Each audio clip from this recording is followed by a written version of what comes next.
Hello and thanks for checking out ChartGuys.com. We're proud to be one of the most successful technical analysis communities online, teaching you the skills to become a more confident, effective, and informed trader.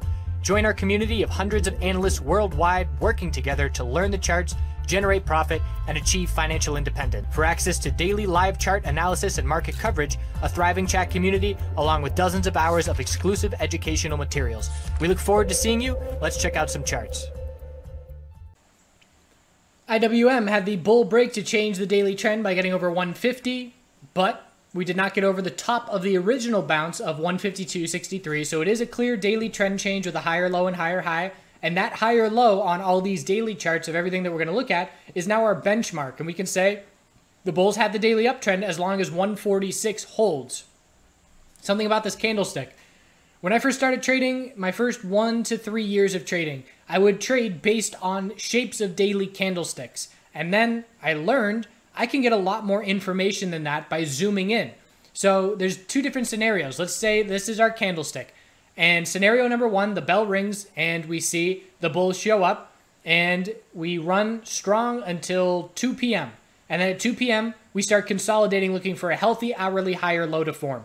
And we then pull back. And that leaves us with a big upper wick that looks like the bulls are losing momentum when in reality, it's a healthy hourly higher low forming. That's scenario number one. Scenario number two, the bell rings. We see a quick surge up by 11 a.m. We are at the high of the day. We then consolidate from 11 to 1. The bulls try and make a new high of the day at 2, and then they fail and drop to a lower low by the close. That's a loss of the hourly uptrend, and it gives the same exact candle shape if we close in the same spot. So we can have two completely different scenarios on the hourly time frame, but the daily candle is showing the exact same thing. And we have to look at the hourly to know which is occurring.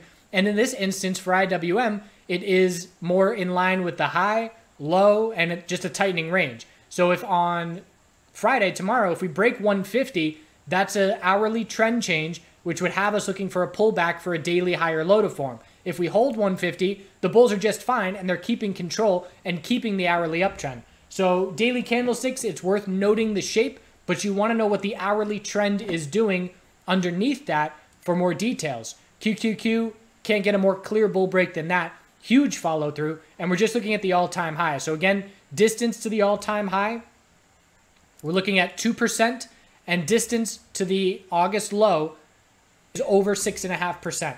So much closer to that all-time high. And again, that's our benchmark for the bulls longer term. This market on the weekly and monthly time frame will be all bull unless the August lows break. That is our new benchmark. If the August lows do not break, the longer term time frames on this market are bullish. And it's just that simple. If we break that August low, that's when we shift momentum towards the bears on the weekly chart. But that's our new benchmark. XLF, daily trend change, just like we had to see. We broke over all resistance levels. There's our big upper wick. What does the hourly consolidation look like? That looks healthy to me. It's nice and prolonged. There's no major bear volume. And after 2 hours of a bull move to start the morning, we see slow consolidation for 5 hours, and we only give back maybe a little bit more than half of that bull move from 2 hours.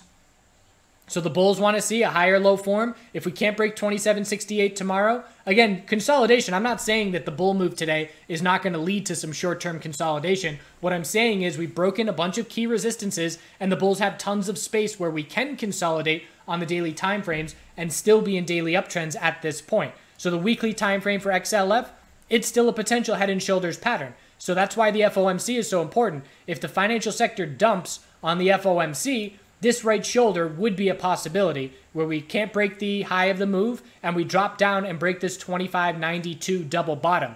Keep an eye on this XLF weekly chart because pretty much if we get a bearish reaction to the FOMC, that possibility will remain.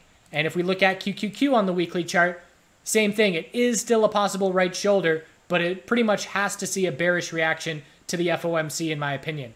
XLV, the healthcare sector, did get a bull break over 91.09, but not very convincing, not getting enough follow through to be confident that these lower highs are going to be breaking.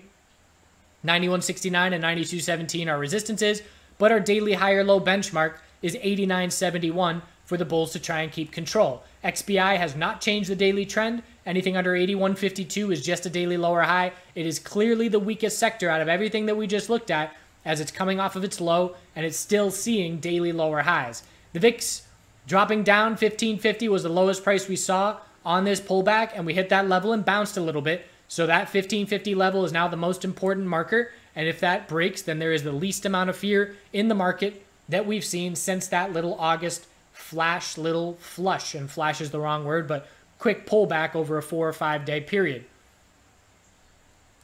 So in response to the market strength, we have the precious metals dumping.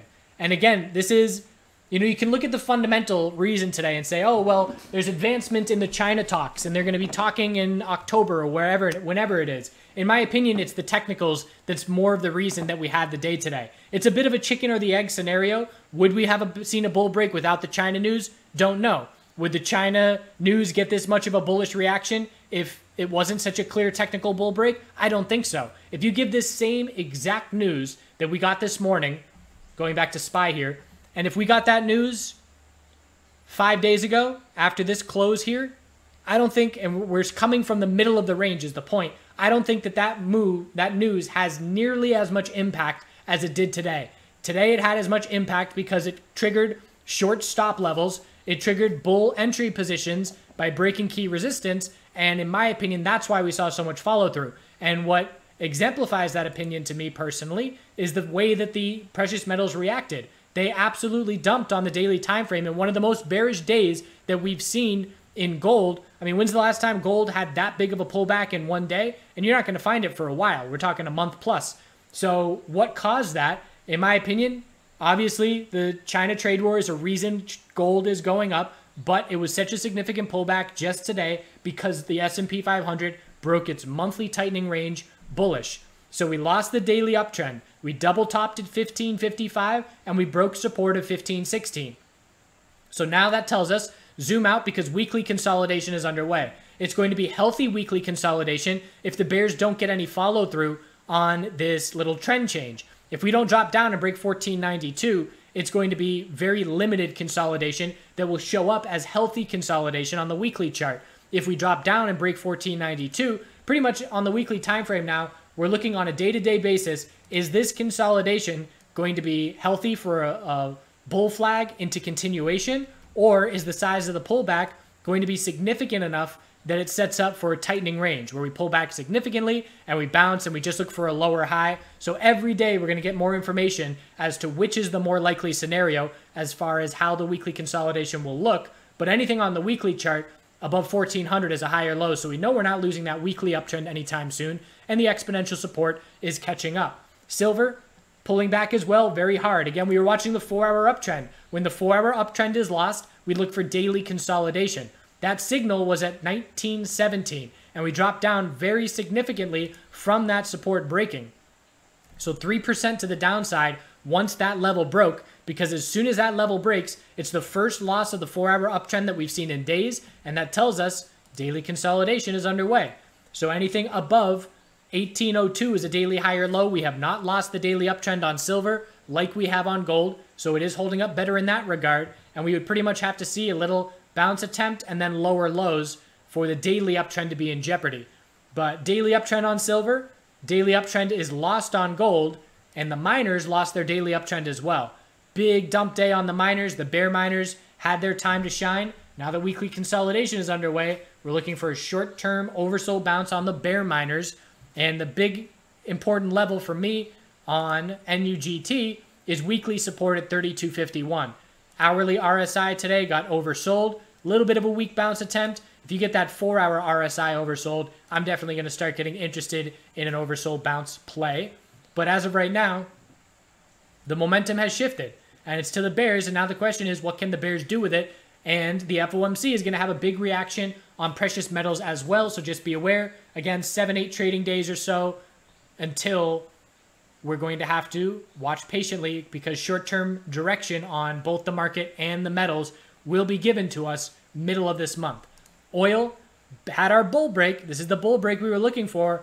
Over 56.86, 57.11. We got all the way up to 57.72. So we took out 3 resistance levels, but bulls could not hold on to it. and we gave back the majority of that move. Looking at it on the 4-hour time frame, still a 4-hour uptrend. Anything above 55.74 is a higher low, so we're not going to see daily consolidation unless we lose the 4-hour uptrend.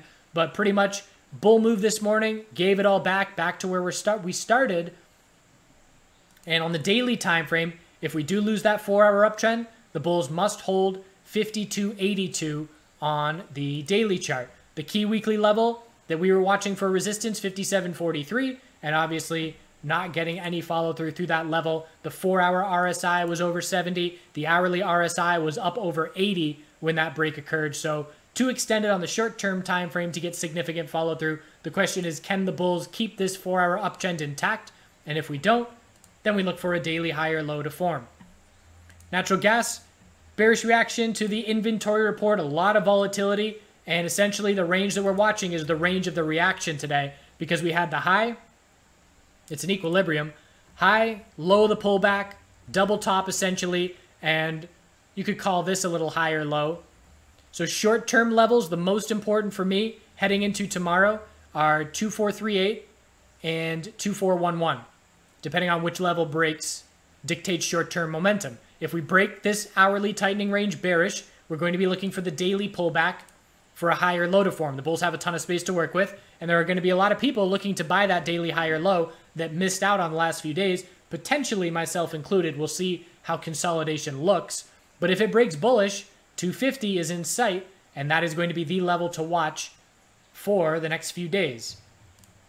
So that's where we stand heading into tomorrow. We'll see how we close out the week. Again, could very easily see a red day tomorrow in the markets. But if we do, just keep in mind, the bulls have lots of space to work with on the daily chart now, where we can keep a higher low after healthy consolidation. Thanks again. Hope you're well. See you soon.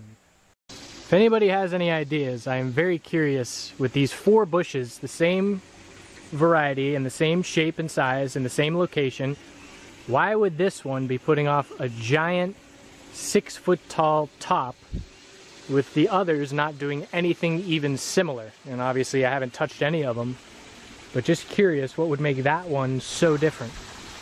Magnolias continuing to bloom and pollinate.